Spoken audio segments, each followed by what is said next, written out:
কোনো বড় হয়েছি, আমি ওখানে ছিলাম, তাহলে আমার কষ্ট হচ্ছে না? ও ভ্যাবা করে কাঁদছে। দেখাতো দেখাতো। গুড মর্নিং বন্ধুরা, তোমরা সবাই কেমন আছো? আমি চলে এসেছি প্রত্যেক দিনের মতন সারাদিনের একটা ব্লগ নিয়ে। আজ আমি বাড়ি চলে যাব। সকালবেলা ব্রাশ করতে এসেছি। এই পুকুরটা দেখতে আমার খুব ভালো লাগে। এই পুকুরটার সাথে আমার অনেক স্মৃতি জড়িয়ে আছে। ছোটোবেলায় কমলাপালাপি স্নান করেছি। তো চলো বাড়ি চলে এসেছি অলরেডি। মা কিন্তু রান্না চাপিয়ে দিয়েছে, যেহেতু আমি আর ছেলে খেয়ে বেরিয়ে যাব। মা এদিকে ভাত ডাল নামিয়ে দিয়েছে সকাল সকাল। এদিকে এই যে নাতির মন খারাপ, তার সাথে দিদারা মন খারাপ। দিদুনের আঁচল ধরে ধরে ঘুরে বেড়াচ্ছে। দিদার সাথে একটা কথা আছে, কান্নাকাটির পর্ব মাঝে মাঝে চলছে, আবার ঠিক হয়ে যাচ্ছে, আবার মন খারাপ হচ্ছে, কবে আসবো এই কথাই বলছে। এদিকে চলো, মাকে বললাম সেরকম কিছু রান্না করতে হবে না, মা দেখো ডাল আলু ভাতে করো। তো সেক্ষেত্রে মা ওইদিকে পেঁপে ডাল করেছে আর আলু সেদ্ধ করেছে, পেঁয়াজ ভেজে মাখা করছে। নাতির খুব পছন্দের আলু ভাতে মাখা, তো সেক্ষেত্রে পেঁপে ডালও, পেঁপেও খুব ভালোবাসে, তো পেঁপে ডাল করেছে মা, আর আলু ভাতে পেঁয়াজ ভেজে মাখা। আর এদিকে দেখো মুরগিটার পেছন পেছন ও কিন্তু ঘুরে বেড়াচ্ছে। মুরগিটার সাথে থেকে থেকে পোষ বানা হয়ে গেছে। ওকে যখন খুশি পেটাচ্ছে, আবার যখন খুশি আবার মনের আনন্দে আদর করে যাচ্ছে। তো যাই হোক, আর কিছুক্ষণ থাকবে, ও কিন্তু ওর সাথেই খেলা করছে। আমি এদিকে স্নান করে পুজো করে চলে এলাম। এদিকে মা বলছে আলু ভাতেটা মেখে দিতে। মা পেঁয়াজ ভেজে রেডি করেছে, কাঁচা লঙ্কা পেঁয়াজ।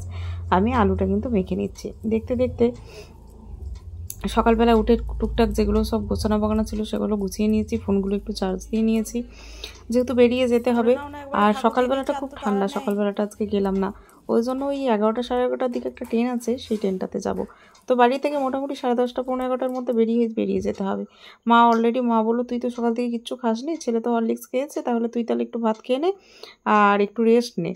আর মা সকাল থেকেই বলছে তোর এতগুলো ব্যাগ, তুই কিভাবে যাবি। মায়ের মন তো বুঝতেই পারছো। আমি মাকে সান্ত্বনা দিয়ে যাচ্ছি যে আমি নিয়ে যাবো, চিন্তা করো না, ছেলে আছে সাথে। কিন্তু আমারও টেনশন হচ্ছে, এতগুলো ব্যাগ, 3টে 4টে ব্যাগ, তার সাথে ছেলে, কীভাবে যে যাব সেটাও একটু চিন্তা হচ্ছে। কিন্তু আবার ভাবছি না নিয়ে গেলেও উপায় নেই।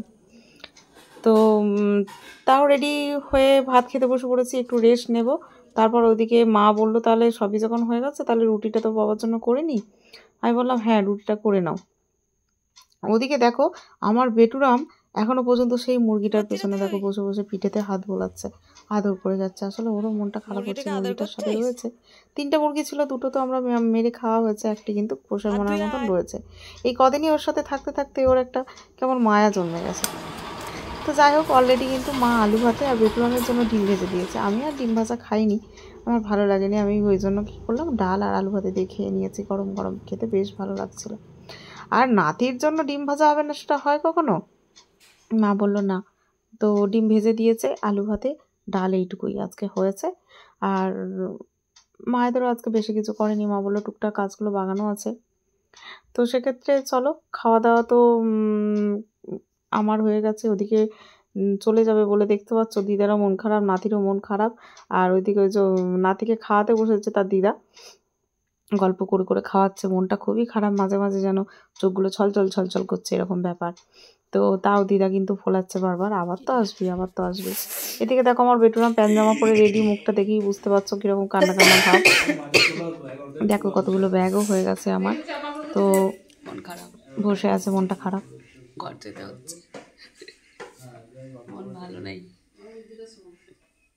দেখতেই পাচ্ছ ঠান্ডা লেগেছে, গলাটা খুব ধরে গেছে। আমি কিন্তু ভাই অলরেডি আমাদেরকে স্টেশনে নিয়ে চলে এসেছে। ওদিকে অনেকগুলো ব্যাগ আবার বেটুরামকে আনতে গেছে, আমাকে ব্যাগ আর আগে দিয়ে গেল। তারপর বাবাও চলে এলো, বাবা ভাই দুজনেই আমাকে টেনে তুলে দিয়েছে ব্যাগপত্র নিয়ে। তো অলরেডি যাই হোক 2টো স্টেশন পর আমরা বসতে পেয়ে গেছি। আর এখন আমরা চলে এসেছি মোশাক গ্রামে। তো ব্যাগগুলো নিয়ে ফ্লাইওভারে উঠতে আমার প্রচণ্ড কষ্ট হয়েছে, যেহেতু আমি একা, তো মানে তার মধ্যে ছেলে দেখতে পাচ্ছে, ছেলে ব্যাগ নিতে চাইছে একটা। আমি বললাম না বাবা তুমি পারবে না। তো যাই হোক, ওইখান থেকে এখানে আসতে প্রচুর কষ্ট। জানি না কবে যে হাওড়া লাইনটা একবার এক হয়ে যাবে, বুঝতে পারছি না। একবারে ঠেকিয়ে দিলে বাঁচা যায়। এই দিকটা এত কষ্ট হয় না, ওই দিকটা থেকে এই ট্রেনে ধরতে আসলে খুব কষ্ট হয়। তো যাই হোক, আমার বেটুরামও হাঁপিয়ে গেছে, ফ্লাইওভারে ওঠা আবার নামা। এদিকে দেখো কিন্তু একটু ফাঁকাই, কিন্তু ট্রেনটা এখনই চলে আসবে, বেশিক্ষণ লাগবে না। আমি একটু দাঁড়িয়ে আছি, আর ওদিকে আমার বেটুরাম লেডিসে চাপবো বলে ফাঁকাটায় বসার জায়গা নাই, তো ওইখানটা যে আমার বেটুরাম একটু বসে পড়েছে। আর লেডিসে চাপলে অনেকটাই ফাঁকা থাকে, আর এই টাইমে তো ট্রেনটা তো একটুখানি ফাঁকাই থাকবে। তো সেক্ষেত্রে চলো ট্রেনে উঠে গেছি, দেখো সত্যি কথাই ফাঁকা। এমনি অফিস টাইম না, তো তো সেক্ষেত্রে ট্রেনটা অনেকটাই ফাঁকা আছে, আবার বিশেষ করে লেডিস আরও ফাঁকা আছে। তো চলো 10 টাকা করে পান ফল বিক্রি হচ্ছে, সেই পান ফল এক প্যাকেট নিয়ে নিলাম। তো বেটুরামকে বললাম খাবি, বলছে না। তো আমি বললাম যে ঠিক আছে তাহলে আমিই খাই, আমি খেতে খুব ভালোবাসি। ঠান্ডা লেগেছে, গলা ধরেছে, তাও ঠিক আছে, কিন্তু এরকম টাটকা পান ফলটা কোথায় পাবো বলো তো? ওখানে গেলে তো আর পাবো না, নিয়েই নিলাম, লোভ সামলাতে পারলাম না। লোভে পাপ, পাপে মৃত্যু, এরকম একটা কথা আছে, সেটাই হচ্ছে আমার। তো যাই হোক, আমি কিন্তু খেয়েই নিচ্ছি, যা হবে হবে, এমনিই তো ঠান্ডা লেগে গেছে, আর নতুন করে কী করে ভালো হবে সেটা জানি না। তো চলো, আমার বেটুরাম দেখে খেতে ইচ্ছা হলো, তো খেয়ে বলছে মা খুব মিষ্টি গো, দাও দাও। তো ছেলেকেও দুটো ছাড়িয়ে দিলাম, আর আমিও খাচ্ছি।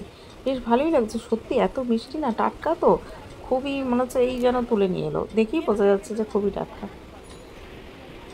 তো কিছুটা খেলো, খাওয়ার পর আর ওই যে চকলেট খেতে শুরু করেছে, কিছুটা খেলো আর খেলো না। তো আমি কটা খেয়ে নিলাম, আর কটা কিন্তু তোমার দামের জন্য ব্যাগে ভরে নিলাম।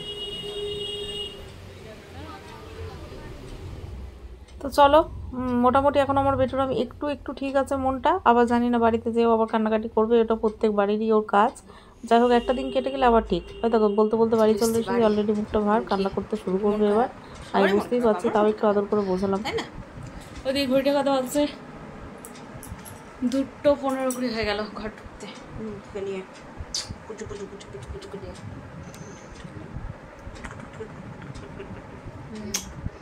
মন খারাপ।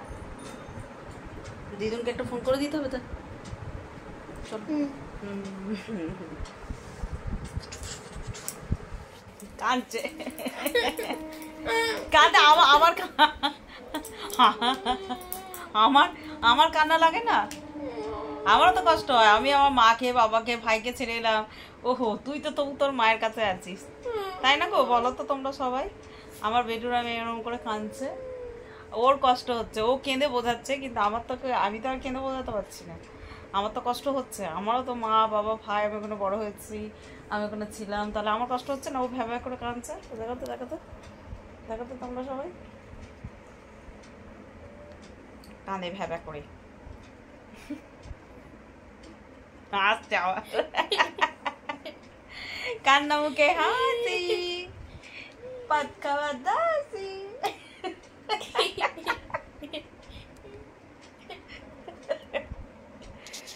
অবশেষে ফ্রিজে তোমাদের দাদা দুধ এনে রেখেছিল, দুধের প্যাকেটটা গরম করে নিচ্ছি, যেহেতু ছেলে সেই কখন ও দিদার হাতে খেয়েছে, এখন ওকে একটু খাইয়ে ঘুম পাড়াবো, তারপর ওর আবার বিকেলে পড়া আছে। তো অলরেডি ওকে একটু ভুলিয়ে ভালিয়ে ফোনটা একটু দিয়েছিলাম, আর বলছিল মা আমায় একটু ফোনটা দাও, তো ফোনটা দিয়েছি। আর আমি এদিকে ওকে খাবার দিয়েছি, আমি একটু মুড়ি খেয়ে নেব, যেহেতু খিদে পেয়েছে, তো দুজনেই খেয়ে একটুখানি রেস্ট নেব, শরীরটা একদম ভালো লাগছে না। তো চলো, তারপর উঠে আবার রাত্রিবেলা রান্নাবান্না আছে। এদিকে তোমাদের দাদা আসার সময় বাজার টাজারগুলো নিয়ে এসেছে, যেহেতু আমি ছিলাম না বলে তোমার দাদা তো সবজি রান্না করতে পারে না, তো আমি এসেছি বলে ওই জন্য সবজি টবজি সব একবারে বাজার করে নিয়ে ঘর ঢুকেছে। তো চলো, সবজিগুলো এখন একটু বাগিয়ে নিতে হবে, ডিকিতে ঢুকিয়ে দিতে হবে, তারপর আবার একটুখানি রাত্রের জন্য রান্না করব। আর ছেলে তো সেই সকালে একটু ভাত খেয়েছে, আর আজকে আর রুটি করব না, ওই জন্য একটুখানি ঝোল ভাতই করছি। তো ছেলে ডিমের ঝোল ভাত করবো ভাবলাম, তো ছেলের সাথে সাথে আবার বলছে মা সবজি দিও, একটু পটল ভেন্ডি সব রকম দিও, সবজি ঝোল খেতেও খুব ভালোবাসে ডিম দিয়ে। তো সেইটুকুই আজকে রান্না করছি রাত্রিবেলায়, আর কি করব বলো, চারিং করে এসেছি, তারপরে এসে কাজ টাজ, ছেলেকে পড়তে গেছে, ওর পড়তে দিয়ে আসা সমস্ত কিছু, তাহলে সেক্ষেত্রে আর কিছু করলাম না, কাজগুলো বাগানো হলো। অবশ্যই সেই ডিমের ঝোল ভাতই করবো, তো তিনজনেই একটু খেয়ে নেবো, আজকে আর রুটি ফুটি কিছু করছি না। তো ডিম দেখো, আমি ডিমটা প্রথমে সেদ্ধ করে নিয়েছি, আলুটা ভেজে নিচ্ছি, ওদিকে পটল আর ভেন্ডি ভেজে রেখেছি, মশলাটা মিক্সিতে আমি ঘুরিয়ে নিয়েছি। তো অল্প একটু টমেটো একবারে সব কিছু দিয়ে দিয়েছি, টমেটো, আদা, পেঁয়াজ, একটুখানি রসুন, লঙ্কা সব ঘুরিয়ে নিয়েছি মিক্সির মধ্যে। তো ভালো করে মশলাটা একটু ভেজে নিচ্ছে, একদমই হালকা মশলা দিয়েছি, যেহেতু একটু গরম গরম ঝোল ভাত খেয়ে নেবো রাত্রেবেলায়, আর সেরকম বিশাল কিছু করলাম না। তো রান্নাটা এবার হয়ে গেলেই আমার ছেলেরও কিন্তু খিদে পেয়েছে, ও অলরেডি চলে এসেছে। আমায় বারবার বলছে মা আমার কিন্তু খিদে পেয়ে গেছে খুব। স্বাভাবিক, সেই হরলিক্সটা খেয়েছে, ও পড়ে চলে এসেছে। এবার আমি শুধু ওকে ঝোলটা হয়ে গেলেই ওকে ভাত খাওয়াবো। ওরও খিদে পেয়েছে, সাথে আমাদেরও কিন্তু সবার খিদে পেয়েছে। তোমার দাদারও খিদে পেয়েছে, আমারও খিদে পেয়েছে। তো ঝোল আমার একদমই দেখো হয়ে এসেছে। তো ঝোলটা এবার ফুটছে, এবার আমি একটুখানি লবণটা দেখে নিলাম ঠিক হয়েছে কিনা। ভেজে থাকা পটল ভেন্ডি দিয়ে দিলাম। এবার ঝোলটা কিন্তু ফুটে আসবে, তাহলেই কিন্তু হয়ে যাবে। ওদিকে আমার বেটুরাম তো পড়ে চলে এসেছে, খিদে পেয়েছে প্রচণ্ড, আমাকে বলছে মা খেতে দাও। তো আমি রেডি, এবার খেতে দেবো। আর দেখো দিয়েও দিয়েছি, ঝোল ভাত খাইয়ে দেবো। তো সকাল থেকে যা কিছু হলো সব কিছু কিন্তু তোমাদের সাথে অল্প অল্প করে শেয়ার করলাম। কীরকম লাগলো অবশ্যই কমেন্টে জানিও, ভালো লাগলে লাইক কমেন্ট শেয়ার করো। আজকের জন্য এখানেই টাটা, গুড নাইট।